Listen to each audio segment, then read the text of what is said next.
Welcome back to Rebel Health. I am Dr. Vora, a holistic psychiatrist, and today I just want to talk about overtired. We talked about this once a long time ago in one of the early video blogs, but I want to address it again. So overtired is not something I knew about before I had a kid. And once you have a kid, you learn about overtired the hard way. You realize that babies have tired signs. Like when they're tired, they rub their eyes and they have a little yawn, and sometimes they sort of just stare at the distance blankly, and that's how you know they're tired. And when you see these tired signs, it turns out you actually have to stop whatever else you're doing and swoop on that. That baby needs diaper change and swaddle and put the kid in the crib before you miss that window. Because when they're tired, it's the sweet spot. They will go down smoothly and they'll have good nap or good sleep.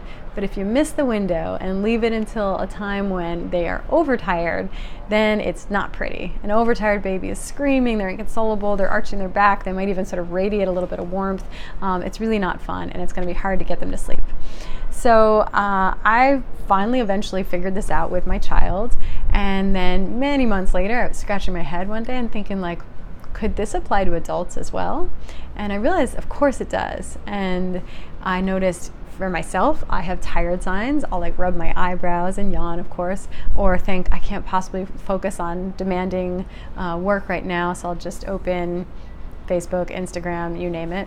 And then I realized I also have overtired. I go into a state of overtired if I miss the window, and that's where I'm suddenly sort of jazzed and tired but wired and feeling kind of warm and ready to go clean the kitchen or watch a lot of Netflix.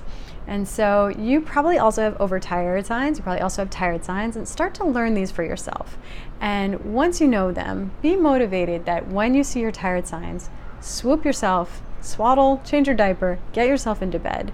Because if you get into bed when you're tired, when you're in that sweet spot, you'll fall asleep more easily, you'll sleep more deeply, you'll wake up in the morning feeling more rested. There's just less sleep drama all around, all by getting in bed earlier when you're truly tired. One thing to warn you about is that this happens for some people what seems like an egregiously early time. It's usually about 3 hours after sunset. So depending on the time of year, that can be pretty early. But start to just be open to an earlier bedtime and be motivated by the idea of swooping yourself into bed right when you're perfectly tired. Hope that's helpful, and we'll see you next time on Rebel Health.